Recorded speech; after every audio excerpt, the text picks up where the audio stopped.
पिछले कार्यक्रम में हमने यम पर चर्चा की थी, क्योंकि जब हम लोग बात करते हैं आधुनिक युग में, तो योग तो लोग नहीं कहते, अब योगा ज़रूर कहते हैं। क्योंकि जैसे ही योग विदेश से लौटा, तो वो टाई, पैंट, कोट पहन के आ गया और योगा बन गया। और योग हमारी संस्कृति है। संस्कृति का अर्थ ही होता है सम्यक प्रकार से किया गया कृत्य। संस्कृति में हमारे संस्कार, हमारा आचरण, हमारे पूर्वजों से प्राप्त जो एथिक्स है, जो एडिकेट्स हैं, जो आचरण हैं, जो व्यवहार हैं, जो हमें प्राप्त हुए हैं, उनका पालन करना। तो योग साधना भी हमें हमारे पूर्वजों से प्राप्त हुई है और उसका अनुपालन करना हमारा नैतिक दायित्व है। योग किसी धर्म विशेष, जाति विशेष या किसी वर्ण विशेष या किसी देश विशेष से नहीं जुड़ा, बल्कि संपूर्ण पृथ्वी पर रहने वाले प्राणियों के लिए योग का अभ्यास आवश्यक होता है, क्योंकि ये स्वास्थ्यवर्धक है।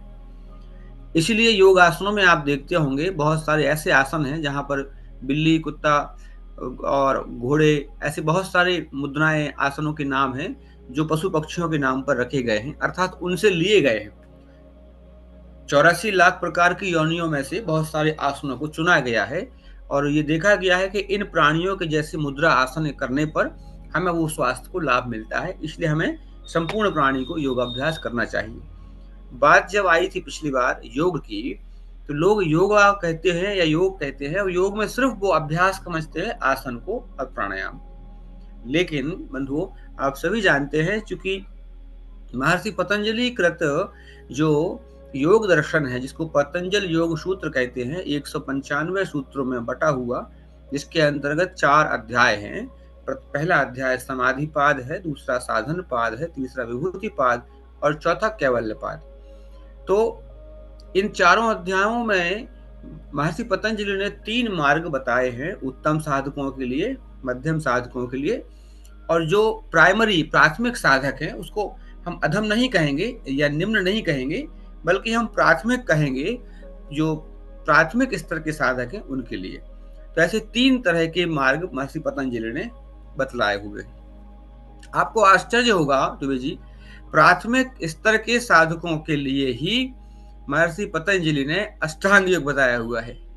मध्यम और उत्तम में तो अलग अलग प्रकार की 2 साधनाएं हैं, जहां चित्त वृत्ति की निरोध के उपाय की बात है या जहां क्रिया योग की बात है।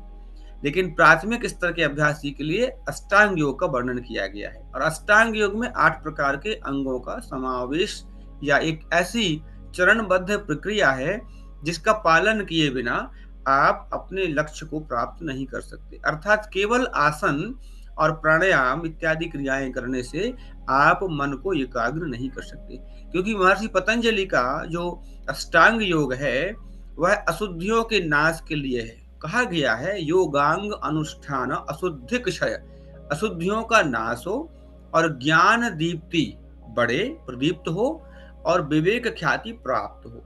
तो अशुद्धियां किस तरह की हैं? अशुद्धियां 2 तरह की अशुद्धियों का वर्णन शास्त्रों में मिलता है। बाह्य आभ्यंतरः शुचि, 2 प्रकार शुद्धि होनी चाहिए। हम लोग भारत में रहते हैं, पूजन पाठ में बैठते हैं, हम लोग जब भी मंत्र शुरू करते हैं तो प्रारंभिक मंत्र यही होता है, जब पढ़ते हैं अपवित्र वा पवित्रो वा, अपवित्र से पवित्र हो जाए, सर्वावस्थांगत विवाह, हर अवस्था में हम पवित्र हो जाएं।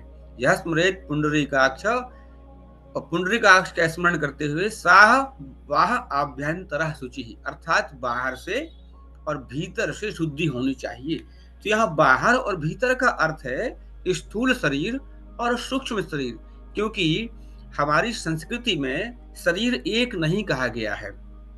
शरीर की देह की धारणा 3 प्रकार से है, स्थूल देह, सूक्ष्म देह और कारण देह। इसको हम शरीर भी कह सकते हैं, स्थूल शरीर, सूक्ष्म शरीर और कारण शरीर, फिजिकल बॉडी, एस्ट्रल बॉडी और काजल बॉडी।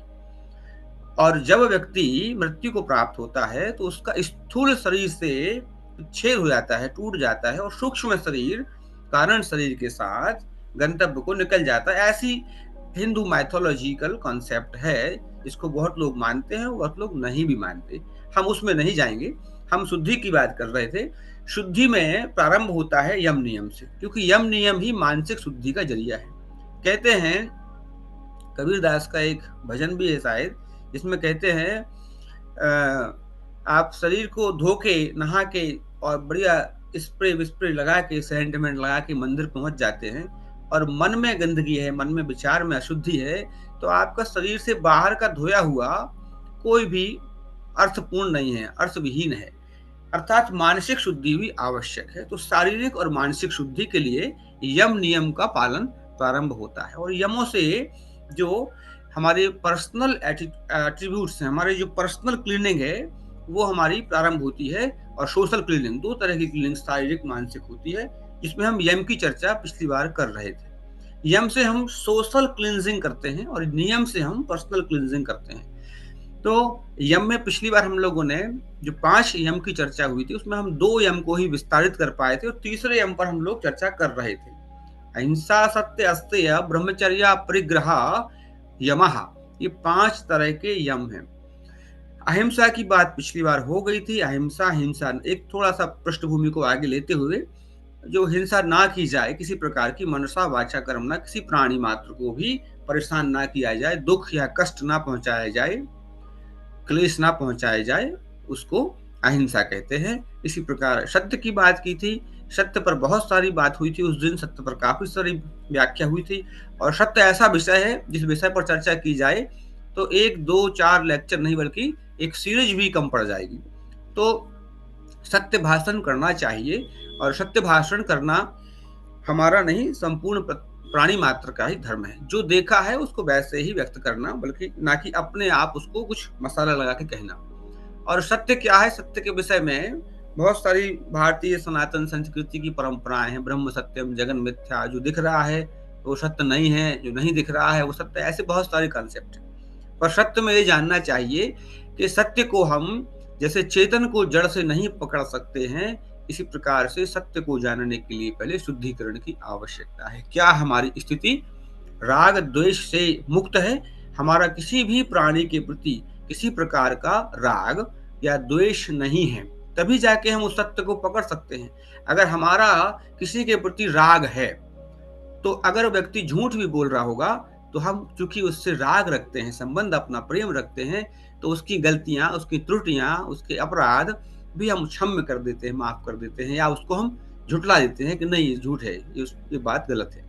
किसी के प्रति द्वेष रखते हैं और अगर वो व्यक्ति सही भी होगा, ईमानदार भी होगा, तो उसको बेईमान सिद्ध करने में लग जाते हैं, क्योंकि हम उसके प्रति द्वेष रखते हैं। अर्थात सत्य के जानने के लिए हमें बहुत प्रकार से शुद्ध होना पड़ेगा, राग द्वेष से मुक्त होना पड़ेगा, तब जाके हम सत्य को जान सकते हैं। सत्य के संदर्भ में एक बात हम जरूर उल्लेख कर देंगे, जो हमारा अनुभव भी है और हमने अनुभव बहुत लोगों पर किया है। सत्य का अगर आप वाचन करते हैं, सत्य का बोलने का पालन करते हैं, तो मैं आपको गारंटी से साथ कह सकता हूं, अगर आप 12 महीने सत्य के साथ चलेंगे, सत्य भाषण करेंगे, तो आपके शब्दों में, आपकी वाणी में वो सामर्थ्य या तो आ जाता है या वो प्रकृति सामर्थ्य दे देती है कि आप जो बोलते हैं, सृष्टि आपके अनुरूप ही वह क्रियामान कर देती है, वह सृष्टि निर्माण कर देती है। इसलिए पूर्व काल में जो हम माइथोलॉजिकल कंसेप्ट देखते हैं कि किसी ने किसी को आशीर्वाद दे दिया, वर दे दिया या श्राप दे दिया, लग गया। पूर्वजों का हम अपने माता पिता का आशीर्वाद लेते हैं और वो हम लोगों को पुण्य वाहन करते हैं, हम लोगों को आशीर्वाद देते हैं, सुखी रहो, खूब जियो, खूब उन्नति करो, और हम लोगों को प्राप्त भी होता है, क्योंकि हमारी ऐसी धारणा है कि हमारे पूर्वज, हमारे माता पिता झूठ नहीं बोलते। तो ये बिल्कुल सत्य बात है और शास्त्र में प्रमाण भी है कि सत्य बोलने वाले की वाणी में क्रिया के फल को देने का आश्रय आ जाता है। जो वो कहेगा वह सत्य के साथ जाएगा। इसके बाद हम लोगों ने अस्तेय पर चर्चा कर रहे थे। अस्तेय का मतलब है स्तेय से विपरीत, स्तेय ना करना। स्तेय मतलब चोरी, और उसमें आ शब्द जुड़ जाता है तो उसका अर्थ होता है चोरी ना करना। चोरी ना करने का तात्पर्य है जो वस्तु अपनी नहीं है, दूसरे की है, और उसको अपना कहना या किसी प्रकार से उस वस्तु को हड़प लेना, ये चोरी करना है। अब चाहे वह स्थूल की हो या सूक्ष्म की हो, ग्रॉस की हो या सटल की हो, चाहे वह फिजिकल फॉर्म में हो या इनविजिबल फॉर्म में, जो आजकल हम लोग इंटेलेक्चुअल प्रॉपर्टी राइट्स की बात करते हैं, जहां पर कॉपीराइट्स वगैरह होते हैं, उनका उल्लंघन करते हैं लोग, चोरी कर लेते हैं उनको, वो भी एक तरह की चोरी है। किसी का विचार चुराना, किसी के द्वारा किए गए पुण्य को चुरा लेना, किसी ने कोई काम किया है, कोई फिजिकल फॉर्म में ही किसी ने निर्माण किया और आपको हो कि मैंने किया है ये काम, जो कि बड़ा एक देखते हैं, समर्थ को नहीं दोष गुसाई। समर्थ लोग कमजोर व्यक्ति को दबाकर अपनी प्रशंसा के लिए, अपने उत्थान के लिए, अपने वाहवाही के लिए उस छोटे व्यक्ति को दबाकर अपनी श्रेष्ठता दिखा के ये मैंने किया है, ये भी एक तरह की चोरी ही है। तो इस प्रकार से किसी प्रकार का भी श्रेय या संपत्ति किसी की हड़प लेना चोरी है। तो चोरी ना करना ये एक यम के अंतर्गत है। और तीसरा है ये अस्तेय। महर्षि पतंजलि योग सूत्र के द्वितीय अध्याय साधन पाद में 37 नंबर श्लोक पर कहते हैं, अस्तेय प्रतिष्ठायाम सर्वरत्नोपस्थानम। देखिए, अगर कोई व्यक्ति, मैं बहुत ज्यादा तो नहीं कहूंगा, लेकिन अगर आप 12 महीने करके देख लीजिए, 12 महीने में ही इसका प्रमाण मिल जाएगा। एक कल्प 12 महीने के बराबर है कलयुग में, इस एज में, दिस एज के आप 12 महीने ही अस्तेय का पालन करके देख लीजिए। सर्वरत्नोपस्थानम, अब यहाँ सर्वरत्नोपस्थानम से तात्पर्य पतंजलि कह रहे हैं कि जो व्यक्ति इस प्रकार से जीवन जी लेता है अस्तेय के साथ, तो उसके समक्ष सभी प्रकार के रत्न प्रकट हो जाते हैं। अब देखिए, कोई बैरागी होगा, विरक्त होगा, सन्यासी होगा, त्यागी तपस्वी होगा, उसके सामने किसी प्रकार के कोई रत्न पड़े हों उसको हड़पने की जरूरत नहीं है, क्योंकि वो चोरी नहीं करता है। तो उसी के सामने सब कुछ प्रकट होता है। जिसको उस चीज से कोई मतलब नहीं है, उसके सामने सब कुछ प्रकट हो जाता है। और जो चोर होते हैं उसके लोग छिपाते हैं उससे। तो अर्थात आपका स्वभाव ऐसा हो जाता है कि आप या तो सब में रत्न देखने लगते हैं, और उन रत्नों से आपको मतलब नहीं होता है, तो आपको सब प्राणियों में रत्न दिखते हैं। दूसरा तात्पर्य यह है कि जो भी रत्न होते हैं देखने में आता है, वो आपको सब प्रकट में दिखने लगते हैं। कुछ लोग आपने सुना होगा, अब ये किंवदंतियां हैं या भ्रम है या पाखंड है, इसकी शोध का विषय है। कुछ लोग कहते हैं कि हम पानी देख लेते हैं, कुछ लोग कहते हैं हम खजाना देख लेते हैं, कुछ लोग उनको दिखता है। तो कुछ लोग तो पाखंड भी करते होंगे, लेकिन कोई दिव्य पुरुष हो इस प्रकार से, जो अंतर्दृष्टि से या दिव्य तेज से आंख बंद करके अपने इंट्यूशन से देख के बता भी सकता है कि फलाने जगह फलानी चीज उपलब्ध है। तो ये विज्ञान तो शोध का विषय है। विज्ञान तो विभिन्न प्रकार की मशीनों से, विभिन्न प्रकार की पैथोलॉजिकल टेस्टिंग से खोजता ही है कि यहाँ पर सोना है, यहाँ पर चांदी है, यहाँ पर फलाना अभ्रक है, यहाँ पर फलाना मटेरियल है। लेकिन ऐसी कोई पद्धति इस विज्ञान में भी होगी, आध्यात्मिक विज्ञान में भी, जो प्राणियों में भी रत्न खोज लेते हैं। किसी प्राणी को देख के कह देते हैं कि बड़ा तेजस्वी बालक है, जैसे कोई ज्योतिषी कह देता है कि बड़ा तेजस्वी बालक है, बहुत बड़ा अफसर बनेगा, और उसका ऐसा तेज कह रहा है चेहरे का। तो ये भी एक तरह से रत्न देखना ही एक प्रकृति है। जो इस प्रकार के व्यक्ति होते हैं उनमें इस प्रकार का तेज आ जाता है। चौथा यम है ब्रह्मचर्य। ब्रह्मचर्य बहुत महत्वपूर्ण यम है। यहाँ दो शब्द हैं, ब्रह्म यानी सुप्रीम कॉन्शियसनेस, सुप्रीम पावर। इसको हम ब्रह्म कहते हैं, ईश्वर कहते हैं, परमात्मा कहते हैं। सगुणवादी कोई मूर्ति के रूप में देखते हैं, राम, कृष्ण, हनुमान, या भिन्न भिन्न रूप से उसको देखते हैं। हमारे यहाँ तो हम 33 कोटि के देवी देवताओं को देखते हैं, पर ब्रह्म तो एक ही होता है जो अद्वैत है। और चर्य का अर्थ है आचरण, चर्या। चर्या मीन्स उसकी चर्या, जीवन कैसा है, जीवन चर्या कैसी है, ऋतुचर्या कैसी है, व्यवहार चर्या कैसी है, उसका आहार चर्या। तो यहाँ चर्य से मतलब होता है उसका संपूर्ण कृतित्व और व्यक्तित्व। एक व्यक्ति का संपूर्ण जीवन का व्यक्तित्व कृतित्व उसकी चर्या के द्वारा प्रदर्शित होता है। अब यहाँ ब्रह्म से तात्पर्य है एक ऐसी आइडियोलॉजी जो शुद्ध है, सदाचारी है, सत्य के साथ है, अहिंसा का पालन करता है, और मितव्ययी है, सात्विक है। एक अच्छी कल्पना में हम जब किसी को अपना आइडियल बनाते हैं तो एक सर्वश्रेष्ठ को ही अपना आइडियल बनाते हैं। चाहे आप किसी कोई महात्मा गांधी को बना ले, चाहे कोई स्वामी विवेकानंद को बना ले, कोई रामकृष्ण परमहंस को बना ले, और कोई किसी साइंटिस्ट को बना ले, अब्दुल कलाम को बना ले। हम जब भी अपना आइडियल बनाएंगे तो एक सर्वश्रेष्ठ मूर्ति को चुनेंगे, एक सर्वश्रेष्ठ व्यक्तित्व को चुनेंगे, और उसके जैसे जीवन को अपने जीवन में ढालने का प्रयास करेंगे। यही ब्रह्मचर्य का तात्पर्य है। तो यहाँ पर ब्रह्म से ले लिया कि ब्रह्म को हमने हाईएस्ट कॉन्शियसनेस, हाईएस्ट कैटेगरी पे रख दिया। तो अब ब्रह्म में हम देखते हैं कि राम, राम मतलब मर्यादा पुरुषोत्तम। तो मर्यादा पुरुषोत्तम, तो अब राम के चरित्र में तो जग जाहिर है, उन्होंने एक भाई का कैसा धर्म निभाया, पति का, पुत्र का और मित्र का, संबंधी का, शत्रु का भी संबंध निभाया। इस प्रकार से राम ने अपने जीवन में कितनी सारी मर्यादाओं का पालन किया। तो लोग अब भगवान श्री राम को अपना इष्ट बना लेते हैं, उनको अपना आइडल बना लेते हैं और वैसा आचरण करने का प्रयास करते हैं। अर्थात अपने आचरण को इतना उत्कृष्ट करना जो आपके आइडियल को फॉलो कर जाए, ये ब्रह्मचर्य है। अब अगर हम शास्त्र की बात करते हैं, विभिन्न प्रकार की स्मृतियों की बात करते हैं, तो कहीं-कहीं पर ब्रह्मचर्य का तात्पर्य स्वयं के वीर रक्षण का भी होता है कि जिस प्रकार से जो मैथुन है, जो सहवास है, जो स्त्री पुरुष संग है, सहवास कहते हैं, तो उस पर भी कहीं न कहीं कोई नियंत्रण की बात की जाती है। तो यहाँ ब्रह्मचर्य का तात्पर्य जैसे भगवान श्री राम ने कहा था सीता विजय के लिए कि हम एक पत्नी व्रता रहेंगे। तो ब्रह्मचर्य का तात्पर्य ये नहीं है कि विवाह ना करना। अब कोई लोग कहें कि ब्रह्मचारी वो है जो विवाह ना करे, वही ब्रह्मचारी है। ऐसा भी नहीं है। ब्रह्मचर्य का मतलब है कि आपका आचरण नैतिक है, न्याय संगत है, नीति विधि विधान पूर्वक है। आप अनैतिक हैं, ब्रह्मचारी हैं और आप अनैतिक काम कर रहे हैं, आपने गृहस्थ जीवन में नहीं प्रवेश किया है, आप विरक्त हो गए हैं, आप महामंडलेश्वर हैं, आप कहीं कोई बहुत बड़े पादरी हैं, आप बहुत बड़े कोई मौलवी हैं, आप बहुत बड़े किसी पद पे बैठे हुए हैं और आप सात्विक जीवन जीने के बाद भी कोई अनाचार कर देते हैं और कहें कि हम तो ब्रह्मचारी हैं। ऐसा नहीं है। ब्रह्मचर्य का तात्पर्य है कि आपका जीवन, आपका व्यवहार, आपका आचरण उत्कृष्ट है और सत्य के साथ है। शास्त्रों में 8 प्रकार के मैथुन की चर्चा होती है जिसको वर्जित कहा गया है। उसको मैं थोड़ा सा उल्लेख कर देता हूँ शॉर्ट में।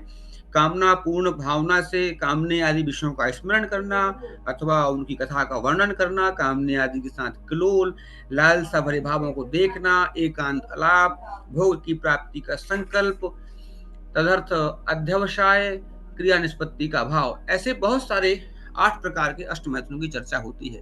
तभी तो हम लोग कहते हैं कि सत्संग करना चाहिए, सत्य का संग करना चाहिए, कुसंग नहीं करना चाहिए। कुसंग से बहुत, जैसे एक उदाहरण आता है कि एक व्यक्ति के सामने चाकू, मांस, शराब और स्त्री लड़की रख दी गई है और उसको किसी एक को चुनना है और वो उसमें से अगर मान लीजिए शराब को चुन लेता है, कुसंग को चुन लेता है, तो वो शराब पी के उसको भूख लगेगी तो मांस खाएगा, चाकू उठा के काटेगा, मांस खाएगा और फिर स्त्री के साथ दुराचार भी करेगा। तो वो कुसंग है, उसने उस व्यसन का संग किया। तो यहाँ पर जो ब्रह्मचर्य का तात्पर्य है कि हमें कुसंग के साथ नहीं जाना है।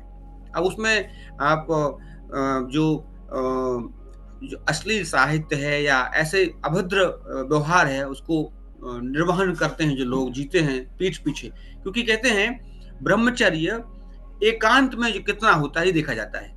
लोग सामने तो बड़े अपने आप को सदाचारी दिखाएंगे, प्रकट करेंगे कि हम बड़े सदाचारी हैं, हम मितभाषी हैं, हम बड़े व्यवहारिक हैं, हम सात्विक हैं, हम धार्मिक हैं, हम पुण्य आत्मा है। उनका एकांत कैसा है? एकांत का मतलब वो अकेले में क्या करते हैं, ये इंपॉर्टेंट है। ब्रह्मचर्य में सबसे महत्वपूर्ण बात है वो व्यक्ति अकेला कैसे जीता है, उसका एकांत निष्प्रा है कि नहीं, उसका एकांत पवित्र है कि नहीं। अगर उसका एकांत पवित्र है, शुद्ध आचरण में रहता है, एकांत में भी, अकेले में भी, क्योंकि अकेले में लोग कई बार कुछ भी करते रहते हैं। लोग दिखाते हैं कि हम व्यसन नहीं करते हैं और अकेले में शराब, व्यसन इत्यादि को सेवन करते हैं। तो एकांत पवित्र है जिसका, एकांत में उसका आचरण शुद्ध है, वह ब्रह्मचारी श्रेष्ठ माना गया है। ये ब्रह्मचर्य से समझना चाहिए। ब्रह्मचर्य की व्याख्या भी बहुत लंबी विस्तारित है। इसके बाद जो अंतिम, ब्रह्मचर्य के पालन से क्या होगा? ब्रह्मचर्या प्रतिष्ठायाम वीर्य लाभः, अर्थात हम शक्तिशाली हो जाएंगे। इसके 2 तात्पर्य हैं। एक तो हमारा आत्मबल भी बढ़ेगा। जब इस प्रकार का व्यक्ति जिसका एकांत और बाह्य सब कुछ पवित्र होगा, वो आत्मबली हो जाएगा, उसका आत्मबल बहुत स्ट्रांग होगा। दूसरा, जो इस प्रकार के जो भौतिक चीजों में नहीं जाएगा, जिसमें मैथुन की बात की गई है या इत्यादि की बात की गई है, तो उसका शारीरिक पुष्टता भी, शारीरिक बलवान भी होगा।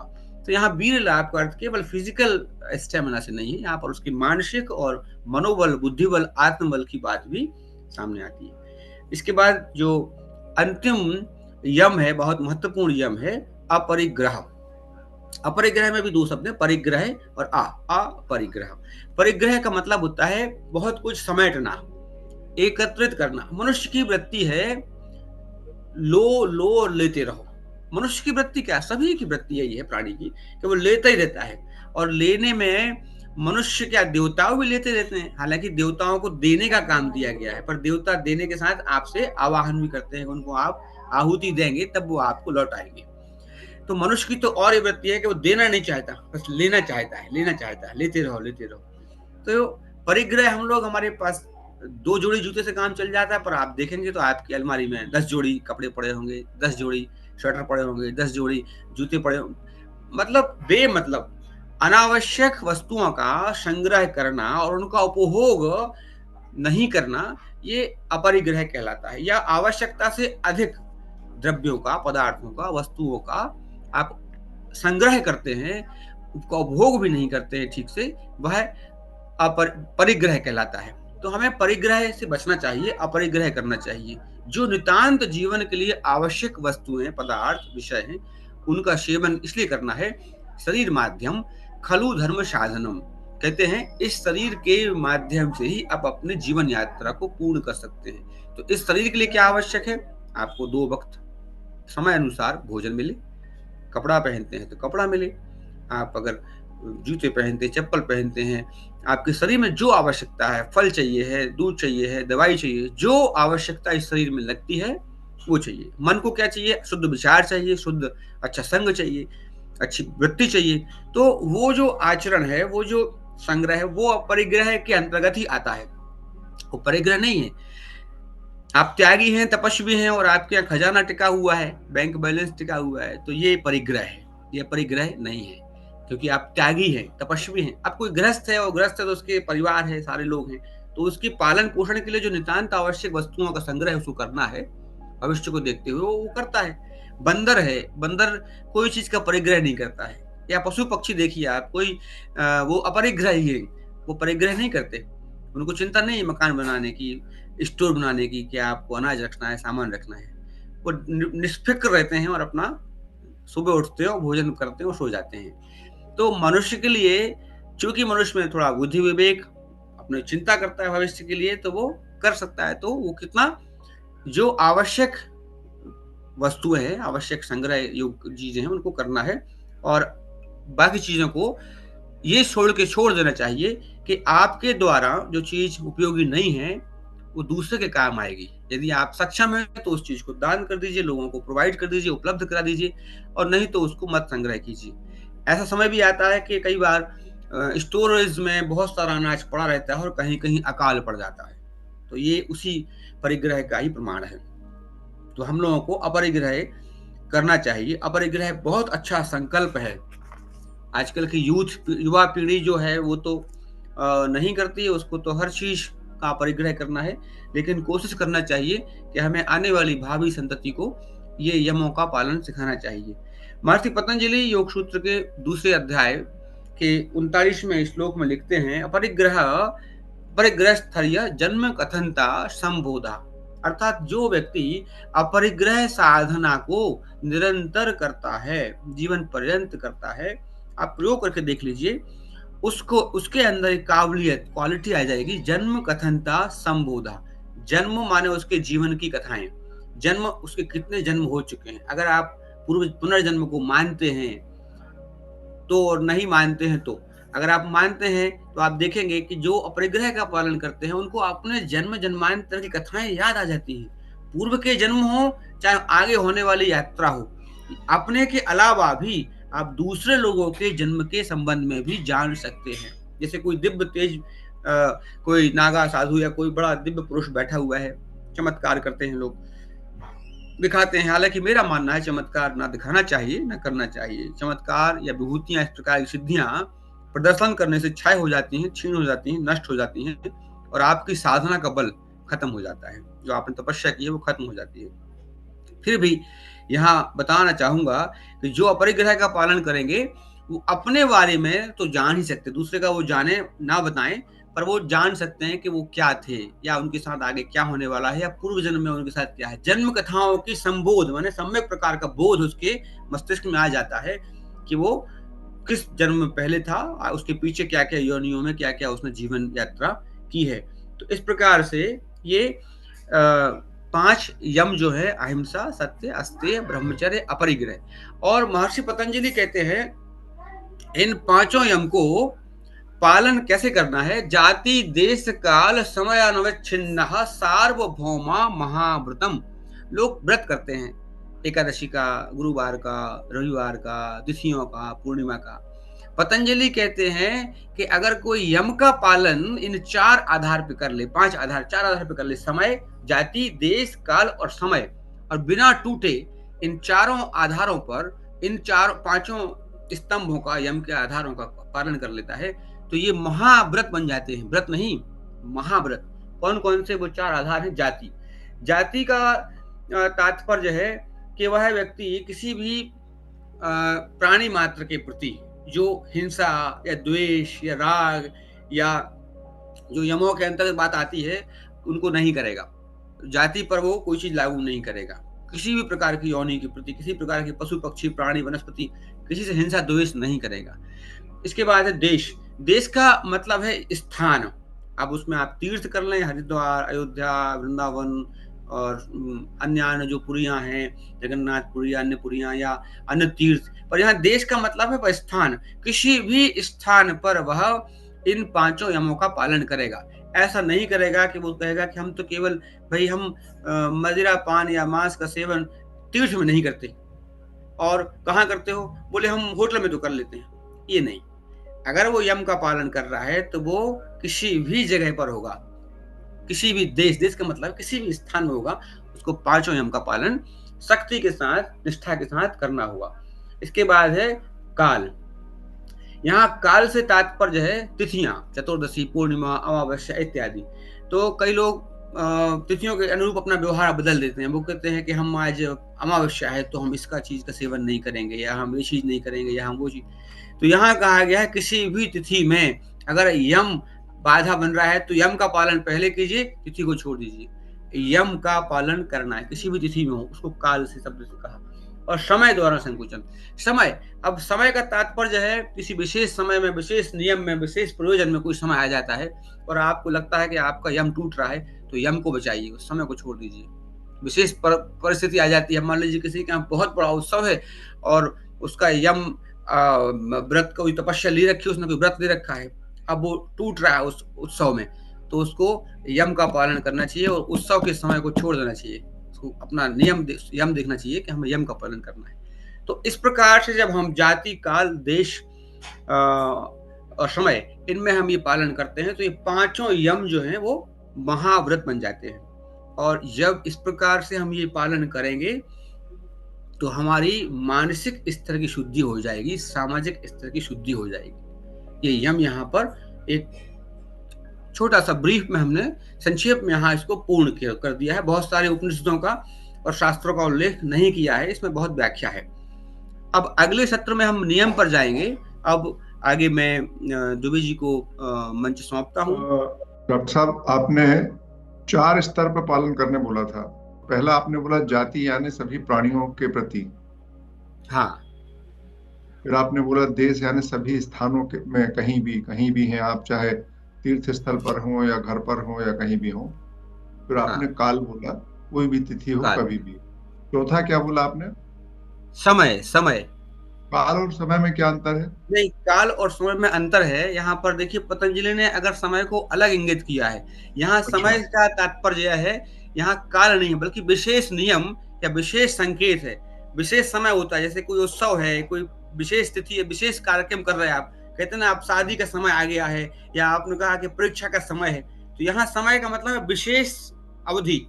वो तिथियां तो फिक्स हैं आपकी, यहाँ विशेष समय का तात्पर्य, जैसे कोई कहता है कि यार आप मतलब काल को मतलब टाइम को 2 हिस्सों में बांटा गया है, कभी काल का है, कभी समय का है। यस 2 हिस्सों में बांट दिया है। धन्यवाद आपको डॉक्टर दुबे। नमस्कार साहब, और सभी को धन्यवाद साहब। मेरा प्रश्न ये है अपरिग्रह के बारे में कि जितनी आवश्यकता है उतना हमें संग्रहित करना चाहिए। तो भविष्य तो अनिश्चित है और भविष्य में कितनी आवश्यकता होगी ये हमें आज पता नहीं है। तो हमें ये कैसे बोध होगा कि जो है इतना ही जो है हमें करेक्शन करना चाहिए? बहुत उत्तम बात पूछी है पाटीदार साहब जी ने कि भविष्य तो अनिश्चित है और हमें एक कैसे बोध हो। तो देखिए, हम लोग अपनी एक कल्पना तो बनाते ही हैं कि आपने भोजन करना है तो आपने कल्पना बनाई कि कल भोजन करना है, तो आज आपने संग्रह कर लिया। बुद्ध भी कहते हैं कि 4 कदम का सोचिए, 400 का नहीं। मतलब आपका जो आवश्यकता का कोई विजन है ना, तो बहुत बहुत विस्तारित ना हो कि आप 25 साल आगे का सोच रहे हैं। जीवन का तो भरोसा नहीं है कल क्या होने वाला है, तो हम व्यर्थ की चिंता ना करें। हम वर्तमान के अनुसार जो आपको लगता है कि आज जो हमारी वृत्ति है कि हमें कल ये आवश्यक पड़ सकता है, तो हम उसको एक सामान्य दृष्टि से, सामान्य चिंतन से, बहुत तनावपूर्ण लेके कि अब हम ये सोचें कि हमारे बच्चे को डॉक्टर बनाना है तो 1 करोड़ रुपए इकट्ठा करना है। अरे वो नीट होगा, नहीं होगा, पता नहीं क्या होगा, बहुत सारी बातें। तो हम वर्तमान को एक आकलन करते हुए, एक सामान्य आकलन करते हुए अपना परिग्रह करें। उसमें बहुत तनाव न लें, क्योंकि ये बात बिल्कुल तय है कि भविष्य अनिश्चित है और उसमें हम निश्चित हम कल्पना नहीं कर सकते हैं कितना संग्रह करें। इसमें मैं कुछ बोलना चाहूंगा पाटीदार साहब। जी सर। बहुत सिंपल है, आप एक बार अपना आकलन कर लें कि क्या चाहिए है।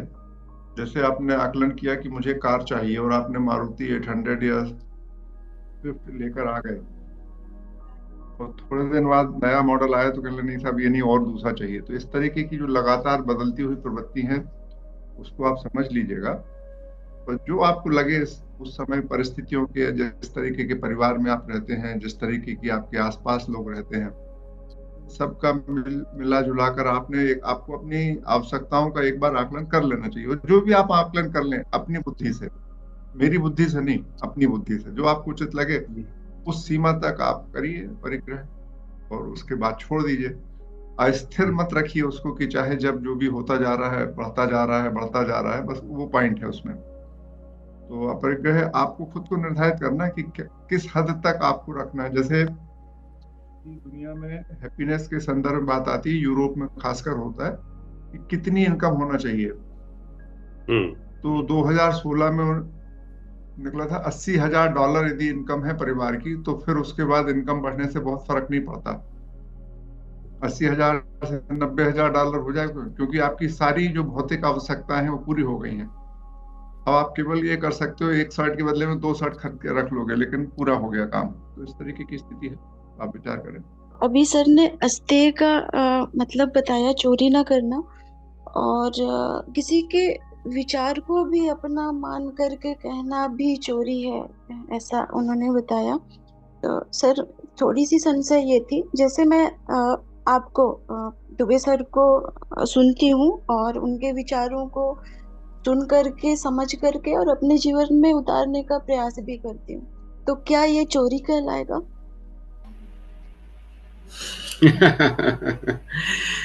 देखिए, चोरी करने का ये आचरण को आपने अपनाया है, आत्मसात किया। अच्छा विचार आप आत्मसात करते हैं, अपनाते हैं, उसको जीवन पर्यंत उसका धारण करते हैं।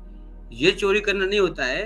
चोरी करने का तात्पर्य होता है कि जैसे मान लीजिए अमिताभ बच्चन के पिताजी ने कोई किताब लिखी और आप उसमें अपना ठप्पा लगाए गए कि मेरी किताब है। ये है चोरी करना। आप किसी की चीज को चुरा लाएं और आप कहें कि अपने घर में रख लें, अपने डाइनिंग में या अपने कोई शोकेस में, कहें मेरी है। चोरी ये है, किसी के अच्छे आचरण का पालन करना चोरी नहीं कहलाता है, तो सदाचार है, सत्य का आचरण कर रहे हैं। हमारे जो आगम ग्रंथ हैं, जो शास्त्र ग्रंथ हैं, हम लोग अनुसंधान करते हैं। अनुसंधान को अंग्रेजी में क्या कहते हैं? रिसर्च। सर्च नहीं कहते, रिसर्च कहते हैं। पुनः खोज, मतलब जो खोज लिया गया है उसको फिर से खोज रहे हैं। तो अगर कोई व्यक्ति कोई किताब लिख रहा है तो वो पहले वो बात आ चुकी है, लिख चुकी है, पर चूंकि उसने अपना उसमें एक लेवल कर दिया है, पेटेंट लगा दिया है, टैग मार्क लगा दिया है, उसने कहा है कि ये मेरी है, उसके पहले भी वो बात कहीं ना कहीं लिखी होगी। तो ये तो एक IPR की अपनी एक पॉलिसी है, उसके अपने कुछ राइट और वो हैं, चीजें हैं। लेकिन यहाँ किसी के विचारों का आप पालन करते हैं, आचरण करते हैं। अब राम के विचारों का आप पालन करते हैं, राम या कोई भी अच्छे महात्मा के या कोई संत के या किसी अच्छे महापुरुष के विचारों का आप पालन करते हैं, उसको धारण करते हैं। तो कोई कहे कि नहीं वो तो उनके विचार हैं, तो आप उसका आचरण करना है, ना कि ये कह रहे हैं कि मेरा विचार है। जब ये मैंपन आ जाता है ना, ये मेरा है, तब से आपत्ति शुरू होती है आपके चोरी की। और मैंपन तो आएगा नहीं आचरण में। आप सत्य का पालन करते हैं और महर्षि पतंजलि कह रहे हैं सत्य का भाषण कीजिए। तो आप ये थोड़ी कह रहे हैं कि सत्य का पालन मैंने कहा है करो, ये तो पतंजलि ने कहा है। हो सकता है पतंजलि के पहले और भी किसी ने भी कहा हो, पर अभी पतंजलि का मिलता है, उन्होंने कहा। अनुभव, मैं केवल एक बात कहना चाहता हूँ कि जो भारतीय दर्शन था, वो भारतीय संस्कृति में जो मान्यता है, इसलिए हमारे वेदों को लिखने वाले कौन है ये नहीं जाना जाता, क्योंकि हम लोग विचारों को अपना विचार नहीं कहते थे, वो विचार कहते थे, वो कहते थे सत्य है, सत्य तो सब जगह है। तो विचार का उपयोग कर लेना दिक्कत में नहीं है, विचार को अपने नाम से फैलाना चोरी है। यदि आपने विचार आपके मन में उत्पन्न नहीं हुआ और आप उस विचार को आगे ले जा रहे हैं कि मैं कह रही हूं ऐसा, या मैंने ऐसा किया, तब चोरी है। और इसको बड़ा एक कठिन बात है इसलिए मैं कहना, तो इसलिए भारतीय दर्शन में, भारतीय संस्कृति में बहुत दिनों तक जो हमारे सबसे अच्छे ग्रंथ हैं वेद, उनके आथर्स ने कभी ये नहीं कहा कि मैंने लिखा है, ये मेरा विचार है। तो वो परंपरा थी। और उस समय जैसे हमारे यहाँ पे हम किसी भी विचार को अपने नाम से छाप लेते थे, भारत में बहुत दिनों तक ऐसा कहा जाता कि शंकराचार्य जी के नाम से सैकड़ों पुस्तकें हैं। तो अधिकांश लोग जो कुछ भी लिखते थे, क्योंकि उनकी प्रेरणा से लिखते थे, तो कहते थे ये सब शंकराचार्य जी ने लिखा है। तो ये भी हमारे देश में इस तरीके के विचार बने रहे। अब आधुनिक काल में कॉपीराइट विचार के संदर्भ में कैसी व्यवस्था होगी, उसका कानून भी बन गया, तो उसको देख सकते हैं। तो अनुभव, तुम्हारा प्रश्न बहुत अच्छा था। सीता जी, आप अपनी बात कहें। सीता चतुर्वेदी जी हमारी बहुत वरिष्ठ साथी हैं और बहुत ध्यान से चीजों को सुनती हैं। जी सीता जी। सर जी नमस्ते। नमस्ते। नमस्कार। सर, मेरा प्रश्न कहिए, जिज्ञासा कहिए, ये है कि जो सत्य के बारे में सर ने बोला कि सत्य बोले तो उनकी वाणी में जो है सत्यता आ जाती है, वो जो कहते हैं वो होता है। तो आज के परिवेश में सर सत्य बोलना कितना कठिन है? हमेशा सत्य बोलना बड़ा कठिन है, क्योंकि हमारे पढ़ा भी है हमने कि अप्रियम सत्यम न ब्रूयात, यानी अप्रिय सत्य तो बोलना नहीं चाहिए। फिर सर हमेशा सत्य बोलें, इसका पालन कैसे होगा? और जी, और दूसरा क्वेश्चन सर ये है मेरा कि जैसे कोई व्यक्ति हमेशा गलत रास्ते पे चलता है, चोरी करता है, असत्य बोलता है, बदमाशियां करता है, छल कपट करता है, और जब उसके बच्चे उसे प्रणाम करते हैं तो वो बोलता है सदा सुखी रहो, तो उसके आशीर्वाद में कितना पावर होता है? क्या होगा पावर? बहुत सुंदर। आपकी दोनों बातों को मैं समझाने का प्रयत्न करूंगा। आपने कहा सत्य भाषण, शास्त्र में कहा गया है प्रियम बुर्यात सत्यम बुर्यात। तो सत्य, जो प्रिय सत्य है वो बोलना है, अप्रिय सत्य ना बुर्यात, स्पष्ट लिखा है। मतलब जैसे कोई लंगड़ा व्यक्ति है और आप कहें कि तू लंगड़ा है, तो ये सत्य तो है पर अप्रिय है, उसको हृदय में पीड़ा हो रही है, तो अप्रिय सत्य ना बुर्यात, ये कहा गया है। लेकिन एक बात और भी इसमें जोड़ी गई है, प्रियम असत्य ना बुर्यात। किसी को अच्छा लगे ऐसा असत्य भी नहीं बोलना है। प्रियम असत्य ना बुर्यात, अर्थात प्रिय लगने वाला असत्य भी नहीं बोलना चाहिए। जैसे राजाओं के यहाँ जो मंत्री लोग चाटुकारिता के लिए कुछ भी बोलते रहते हैं, राजा को महान बनाते रहते हैं, तो कहते हैं सचिव को, मंत्री को स्पष्टवादी होना चाहिए। कड़वा जरूर लगे पर राजा के भले के लिए, प्रजा के भले के लिए वो कड़वा सच भी उसको बोलने का साहस दिखाना चाहिए। तो आपकी बात सत्य है, पर सत्य बोलना चाहिए। अगर आप नहीं बोल पाते हैं सत्य, तो मौन हो जाना चाहिए, उसमें उसका रक्षण हो जाता है। धर्मो रक्षति रक्षता, तो उसका धर्म का रक्षण हो जाता है। लेकिन असत्य बोलना अच्छा है कि आप मौन हो जाएं, मूक हो जाएं। और दूसरा प्रश्न था आपका, दूसरा आपका था क्या था, मैं इसमें निकल गया। मतलब ये था मेरा दूसरा क्वेश्चन कि जैसे माता पिता है बहुत गलत रास्ते में, याद आ गया, ठीक है। देखिए, माता पिता के प्रति उस व्यक्ति की श्रद्धा है, निष्ठा है। हम किसी मंदिर में जाते हैं, भारत में तो किसी भी मंदिर में किसी भी पत्थर को कोई एक व्यक्ति पूज रहा हो, दूसरा उसको देखेगा तो अपने आप उसको पूजने लगता है। और ऐसे ऐसे ऐसे पता पड़ा वहां पर एक बहुत बड़ा मंदिर बन गया, बहुत बड़ा स्थान बन गया, और वहां सबकी मनोकामना पूर्ण हो रही। अब पता पड़ा वो जो पत्थर है वो पत्थर पाखाने का था, लेकिन किसी को पता नहीं। हमारी निष्ठा ने, हमारी श्रद्धा ने रिएक्ट किया। जैसे हम पढ़ते हैं ना, एक न्यूटन का जो कहते हैं रूल है कि एक्शन का रिएक्शन। हम जिस भावना से किसी को सोचते हैं उसी भावना से रिटर्न होता है। आप किसी पौधे को 40 दिन तक लगातार गाली दीजिए, उसको कोसिए, टोकिए, उसको गंदा कहिए, वो पेड़ ऑटोमेटिक सूख जाएगा। तो अगर हम किसी के प्रति श्रद्धा भाव से झुकते हैं और शास्त्रों में ऐसी व्यवस्था है कि जो झुकेगा, नमेगा, उसको कुछ ना कुछ मिलेगा।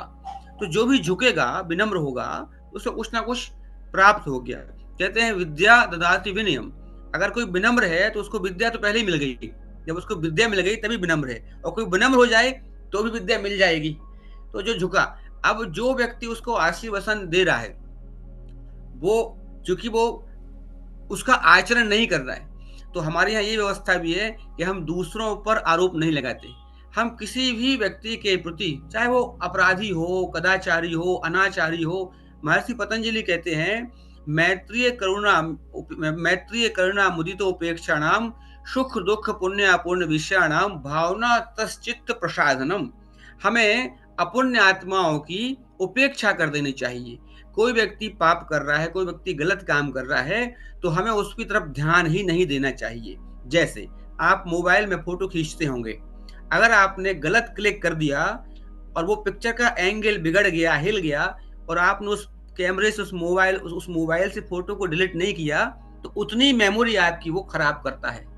ठीक इसी प्रकार अगर हम गलत दिशाओं में गलत व्यक्तियों का चिंतन करेंगे, सोचेंगे मस्तिष्क में, तो वो उतने समय तक उतनी चीजें हमारे मस्तिष्क को, स्टोरेज को भरे रखेंगी या गंदा या खराब करती रहेंगी। तो हमें ऐसी चीजों की तरफ उपेक्षा कर देनी चाहिए। कबीरदास जी कहते ना कि बुरा जो देखन मैं चला, बुरा न मिलिया कोई, जिन खोजा तिन पाया, मुझसे बुरा न कोई।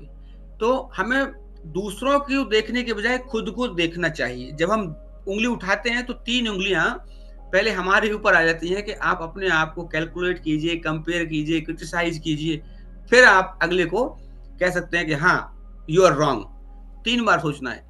तो हम कोई निष्ठा से झुकेगा तो वो प्राप्त करेगा। लेकिन ये सत्य के संदर्भ में बात है कि अगर उसने बड़े ने आशीर्वाद दिया है तो देखिए, कोई भी चीज देने वाली कोई भी चीज होगी वो फलदायी होगी, है ना। जरूरी नहीं है कि उसके इस जन्म से मिल रही है कि उसको पिछले जन्म से मिल रही है, और उसके कर्म से मिल रही है या बिना किए मिल रही है। पर कोई भी चीज अगर आप दे रहे हैं तो वो कुछ ना कुछ आशीष जाएगा। मुझे लगता है आप कुछ हद तक संतुष्ट हुए होंगे। Okay, thank you sir, thank you sir, नमस्कार। मैं ना ये अनुभव जी ने जो बात की थी उसी पे थोड़ा सा मैं कुछ और क्लैरिफिकेशन चाहता था। वो ये थी कि उन्होंने कहा, आपने जैसे कहा कि भी किसी के विचारों को भी चोरी करना और उसको अपना बता के यूज करना गलत है। तो आजकल के समय में जैसे लोग ऐप डेवलप करते हैं सॉफ्टवेयर में, है ना, काफी ऐप डेवलप होते हैं जो बहुत दुनिया यूज करती है। तो जैसे मेरे मन में कोई ऐप का विचार आया और उसको मैंने डिस्कस किया किसी से, उस पे मैं भी काम करने लगा और मेरा मित्र भी काम करने लगा इंडिपेंडेंटली, और उसने उसको बना के लॉन्च कर दिया, तो वो चोरी कहलाएगी? यही मेरा प्रश्न है, क्या वो चोरी कहलाएगी कि एक विचार मैंने यदि आप अनुमति दें तो उसका जवाब मैं दे दूं? हाँ प्लीज दीजिए सर। आप जी बिल्कुल। अश्विनी जी, अस्थि में ये प्रश्न थोड़ा सा आज के जमाने का है ना। और आज के जमाने में जो कॉन्सेप्ट है, कॉन्सेप्ट का कोई राइट नहीं होता, ठीक है। तो जब तक ऐप बनकर ऐप का डेवलपमेंट नहीं हो जाता और उसका प्रोग्राम नहीं लिखा, कॉपीराइट काहे का है? प्रोग्रामिंग का है, कॉन्सेप्ट का नहीं है। Concepts are not copyright. तो एक तो ये बात हो गई। और दूसरी बात हुई, जो यदि आप बहुत शुद्ध दार्शनिक भाव से, भारतीय संस्कृति के भाव से सोचेंगे, तो ना तो वो विचार आपका है और ना ही विचार उस सामने वाले का है। एक सत्य है जो उसने देखा और उसका उपयोग किया है आपने। जैसे न्यूटन ने लॉ ऑफ ग्रेविटेशन को केवल चिन्हित किया है, लॉ ऑफ ग्रेविटेशन तो नेचर का है, न्यूटन का नहीं है ना। तो उस तरीके से वो दूसरी बात है। तो मुझे लगता है कि मैं आपकी बात को शायद स्पष्ट कर पाया कि क्या स्थिति है। कानूनन तौर पर कॉपीराइट जिसने पहले डेवलप किया, सॉफ्टवेयर जिसने लिखा, उसका हो गया, और इसका विवाद निर्धारण करने की प्रक्रिया है, यदि आपने पहले कर लिया कि बाद में किया। चर्चा में कॉन्सेप्ट यहाँ से वहां गई, और इसीलिए लोग उसको सीक्रेट भी रखते हैं आज के जमाने में। कॉन्सेप्ट को भी सीक्रेट रखते हैं। हाँ, तो इसलिए आप अपना कॉन्सेप्ट, यदि आपको लग रहा है कि आपको ऐसा बड़ा कॉन्सेप्ट रखते हैं, तो उसको सीक्रेट रखिए। और इसी बारे में सर एक बताता हूँ मैं कि मैं एक लैब पे काम कर रहा था यूनिवर्सिटी कैलगरी में ही। हम रिसर्च लैब बना रहे थे और वो साइंटिस्ट के लिए थी, ऑयल एंड गैस से रिलेटेड थी। और उसमें पायलट प्रोजेक्ट थे बेसिकली, और वो नॉर्थ अमेरिका में फर्स्ट टाइम हम वो प्रोजेक्ट कर रहे थे। तो उसमें जो डिफरेंट साइंटिस्ट की हम लैब बना रहे थे, उसमें 4-5 हमने बनाई थी। वो चारों पांचों एक दूसरे को बताते नहीं थे क्या क्या कर रहे हैं उसमें, मतलब कि क्या प्लान है, इतना मतलब उसको सीक्रेट रखते हैं क्योंकि वो विचार भी अगर चला गया ना तो वो गड़बड़ हो जाती है, मतलब इसलिए मेरा ये और यही कारण है अश्विनी जी कि भारत में हमारी बहुत सारी चीजें छुपाने की दृष्टि से जब भाव पैदा हुआ तो बहुत सारी हमारी जो विद्याएं हैं वो विलुप्त हो गई, क्योंकि हमारे लोगों ने उसको छुपा कर रखा, साझा नहीं किए, जो अन्यथा वो मानव जाति की आज कल्याण कर रही होती। Thank you very much. हम आलोक जी को सुनेंगे अब। आलोक गोयल जी अपनी बात कहें। सर बहुत ही अच्छा सत्र है और बहुत ही इसमें एक बहुत ही रोचक और नई जानकारियां मिली हैं। मैं आपका फैकल्टी का धन्यवाद देना चाहूंगा। एक मेरा छोटा सा प्रश्न है कि जैसे सर ने ये बताया कि जो ब्रह्मचर्य है उसका जो सब्सटेंशिएट करते हुए कहा कि जैसे जो एकांत में रहते हुए जो आदमी का आचरण होता है या उसकी जो होती है, उससे वो प्रतीत होता है कि वो किस तरीके से मतलब क्या उसका अंतरात्मा है, ऐसा मेरे समझ में आया। सर उसके ऊपर थोड़ा और प्रकाश डालेंगे, मैं फैकल्टी महोदय से अनुरोध करना चाहूंगा। ब्रह्मचर्य का जो उन्होंने ये वाला पर्सपेक्टिव दिखाया, ये मेरे लिए बिल्कुल ही नया था। मेरा अपना कॉन्सेप्ट बिल्कुल डिफरेंट था जो जनरल होता। फैकल्टी महोदय आप जो भी उचित समझे इस पर थोड़ा और फर्दर प्रकाश डालें तो बहुत अच्छा। बिल्कुल बिल्कुल। देखिए यहाँ पर चूंकि व्यक्ति का क्या होता है, भीतर बाहर दोनों उसका साफ नहीं होता है ना। पर्सनालिटी हम पर्सनालिटी को जो डिफाइन करते हैं तो पर्सोना एक मुखौटा होता है ना। तो जो हम मुखौटा लगाए हुए हैं, क्या वास्तव में हम वैसे ही भीतर हैं कि नहीं? अगर हम अपने आप को सत्यवादी बता रहे हैं तो क्या वास्तव में हम सत्य का भाषण ही कर रहे हैं? या अगर आपने आपको अहिंसक बता रहे हैं तो वास्तव में आप हिंसा नहीं कर रहे हैं? या जो भी आप आचरण कर रहे हैं यमों का, तो क्या आप दूसरों की नजरों से हटकर वैसा ही कर रहे हैं या कहीं पीछे जाके कुछ और कर रहे हैं और दिखा कुछ और रहे हैं? तो तात्पर्य ये है कि जैसा आपकी पर्सनालिटी है, जो आपका व्यक्तित्व है समाज के लिए, लोगों के प्रति, प्राणियों के प्रति, वनस्पतियों के प्रति, क्या एकांत में आपका चिंतन भी वही है, आपका दृष्टिकोण भी वही है? या हम वो वाली बात है ना, मुंह में राम बगल में छुरी, तो कहीं ऐसा तो नहीं है? तो ये है कि आपकी पर्सनालिटी एज इट इज है, वही ब्रह्मचर्य के लिए अपना बताया गया है। आलोक की बात बड़ी सिंपल है कि आप अपने आप को जानते हैं कि आप सच बोल रहे हैं कि झूठ बोल रहे हैं। पब्लिक इमेज आपकी कुछ भी हो, आपका जो क्या करना चाहिए विश्वास और जो आपका उत्साह है वो इस बात पर डिपेंड करेगा कि आप अपने आप को कैसा जानते हैं। यदि आपको ऐसा लगता है कि यू आर कैपेबल, जैसे मान लीजिए एक पब्लिक ओपिनियन आपकी बनी हुई है कि आप 500 किलो उठा सकते हैं, लेकिन आपको तो मालूम है कि आप 250 किलो नहीं उठा सकते, है ना। तो आपको मालूम है कि आप 250 किलो उठा सकते हैं, उससे ज्यादा नहीं। तो जो आपको मालूम है वही सच है। तो एकांत में जो आप कर रहे हैं वो आपको मालूम है और उसका प्रभाव आपके व्यवहार पर जरूर पड़ेगा, है ना। आप उतने कॉन्फिडेंस के साथ व्यवहार नहीं कर पाएंगे यदि आप अंदर कुछ है और बाहर कुछ है, मतलब अकेले में कुछ करते हैं, बाहर कुछ करते हैं।